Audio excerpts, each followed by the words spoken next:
Assalamualaikum, my name is Nur Akashafika. We are from Group 2 and today we will be presenting about financial accounting and reporting of Itvn plastic trading. We will be presenting specifically on the background of the company characteristic, classification of business item, and the recording process of the business. Firstly, I would like to explain about the background of the company. Itvn Plastic Trading is a company based in Malaysia that import Tupperware product and distribute through Malaysia. The company was owned by Encik Irwan bin Abdul Kadir and was established on 10 August 2020.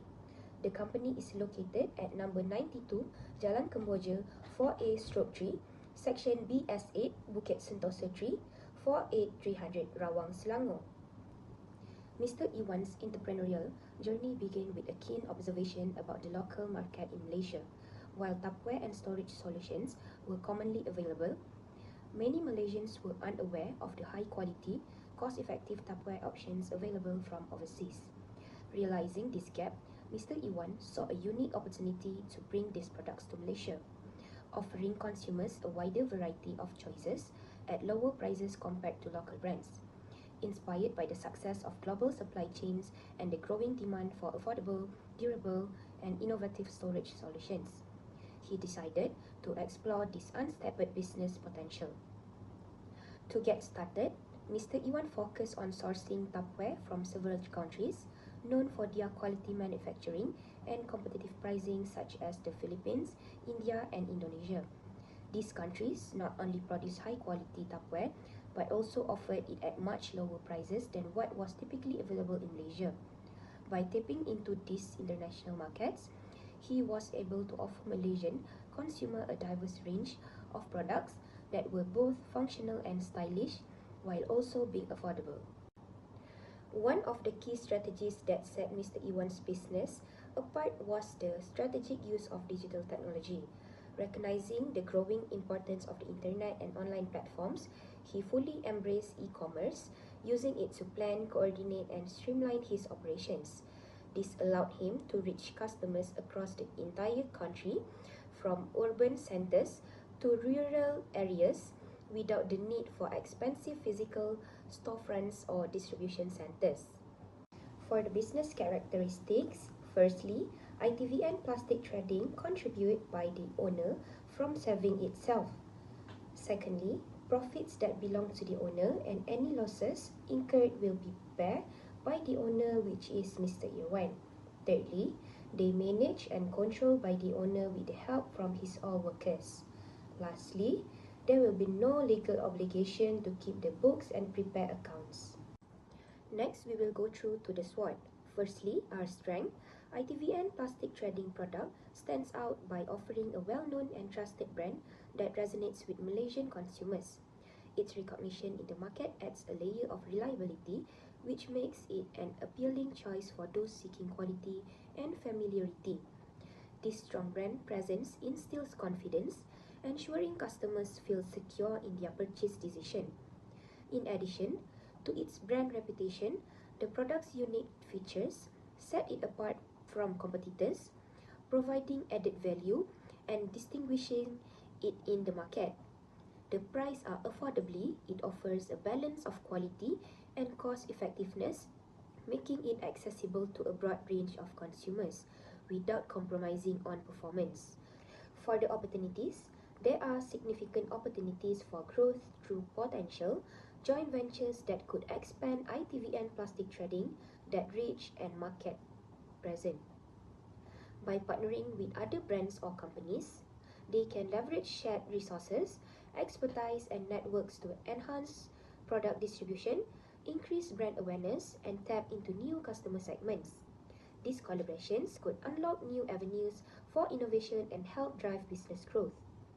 For the weaknesses, one of the key weaknesses is resistance to change in Itvn Plastic Trading marketing strategy, which may limit ability to adapt to evolving market trends and customer preferences.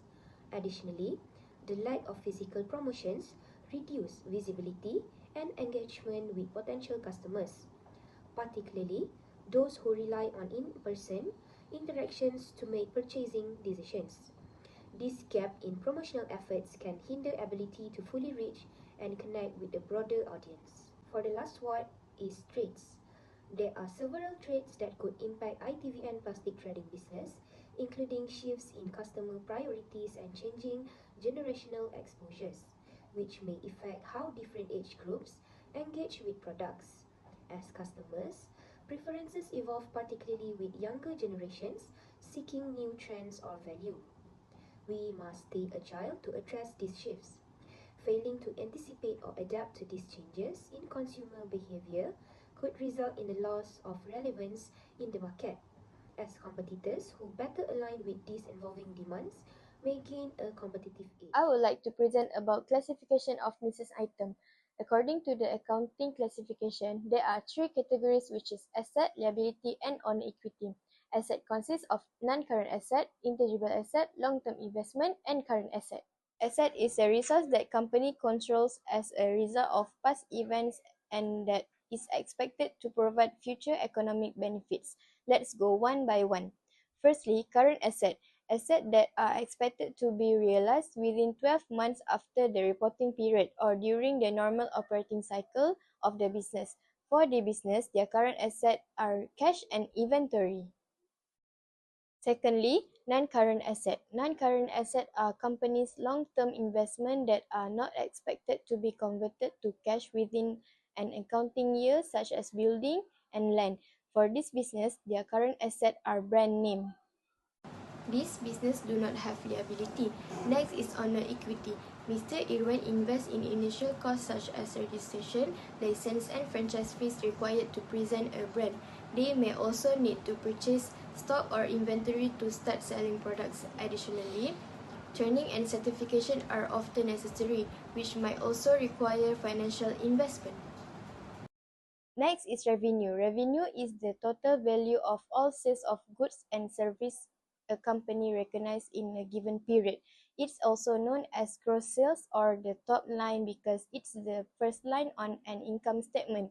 For this business, their revenue is discount given, collaborative promotion, sales of product, and affiliate marketing.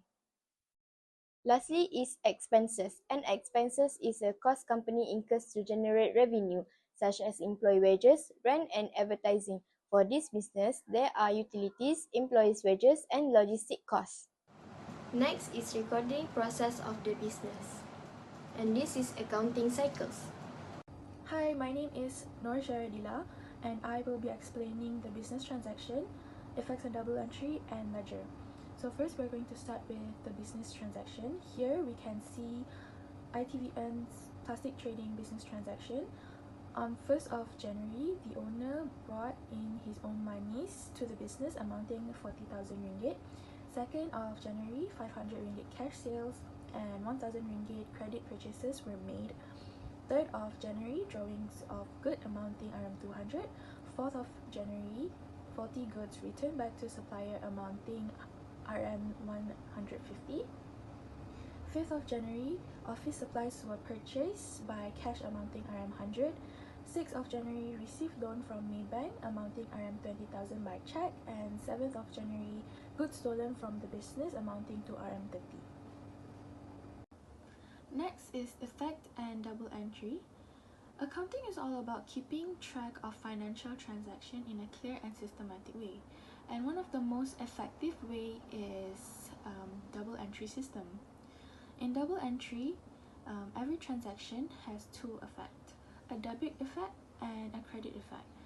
A debit effect means an increase in asset or expense account or a decrease in liability, equity, or revenue account. A credit effect means an increase in liability, equity, or revenue account or a decrease in asset or expense account. Here we can see on 1st January, the owner invests cash into the business. The effect is this increase the business asset and also increase the owner's equity. For double entry, under debit, we're going to put cash because asset increase and capital under credit because equity increase. For 2nd January, the business makes a sale and receive cash. This increases the business asset and increase income. For double entry, we are going to put cash for debit and sales for credit. The second entry, the business purchases goods on credit. For effect, expenses increase and also increase in liabilities. For double entries, we can put purchases under debit and account payable for credit. Here, we can see on 1st January, the owner invests cash into the business. This increases the business asset and also increase in owner's equity. For double entry, under debit, we're going to put cash, and for credit is capital. For January 2nd, the business make a sales and receive cash. This increases the business asset and increases income. For double entry, under debit is cash and under credit is sales.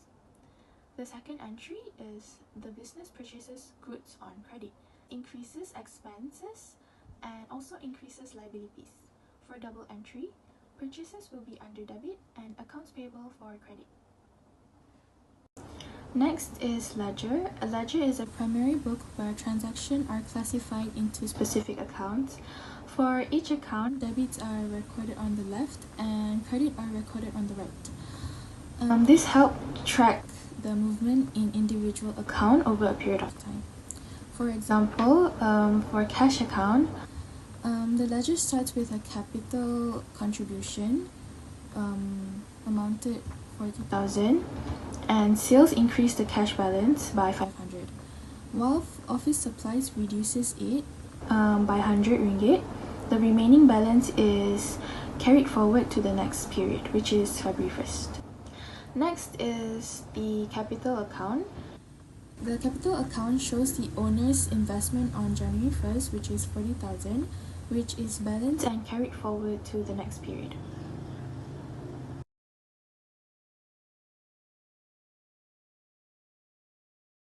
Now let's move with the trial balance. The trial balance is an important accounting tool that lists all the accounts of a business and their respective debit or credit balances at a particular point in time. Its primary purpose is to ensure that the accounting equation is balanced. That's it, the total debits should equal the total credit. This is a crucial step in the accounting process before preparing financial statement because it helps identify any error in the journal entries. In the trial balance shows, in the picture, for example, the cash account has a balance 40,400 ringgit on the debit side, which reflect the money available for the business to operate. On the credit side, the capital account is also listed with 40,400 ringgit, representing the initial investment made by the business owner. Other accounts like account payable and sale are also listed with their respective balances. The fact that the total debit and credit would sum up to 61,500 ringgit shows that the accounting system is balanced and there are no apparent errors in the basic bookkeeping. This step ensures that the records are accurate before moving on to the next financial statement. Now we're moving on to the statement of profit or loss. The statement of profit or loss shows the business performance over a period for a month or a year. It helps determine if the business made a profit or a loss. For example, sales are listed at 500 ringgit, but the business also spent 707 ringgit on purchases to make those goods. But after subtracting the cost of goods sold, we see a gross loss of 120 ringgit. After deducting operating expenses like rent and wages, the business ends up with a net loss of 250 ringgit. This shows the business needs to control costs and boost sales to become profitable. Finally, let's look at the statement of financial position, which also known as the balance sheet. This statement provides a snapshot of the business financials standing at a specific moment in time. It shows that business owns what is owed and the owner's equity. In this case, the asset total 40,600 ringgit, which consists mainly of cash and office supplies. These are current assets, meaning they are short-term resources that can be easily converted into cash within a year. The statement also lists liabilities, which are the business debt or obligation. Account payable represent money owed to the suppliers for goods or services that has been received but not yet paid for. The owner's equity represents the owner's investment in the business. In this case, it totaled 39,650 ringgit, calculated as the initial capital investment of 400,000 minus the net loss of 200. It is important to note that the total of assets equal the total of liabilities and equity, which confirm that the balance sheet is in balance. This is a key principle in accounting, which the company resources must be funded either by liabilities or by the owner's equity.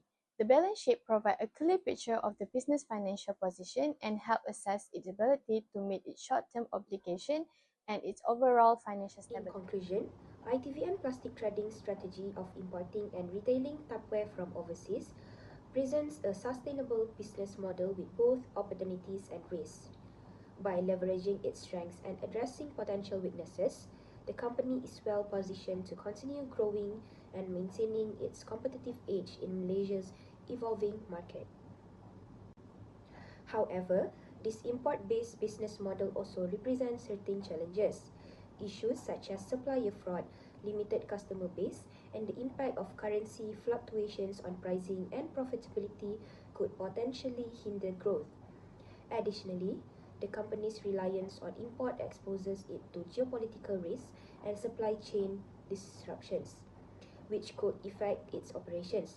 Despite these challenges, Itvn Plastic Trading has successfully tapped into the Malaysian market by understanding consumer preferences and effectively promoting its imported Tupperware products.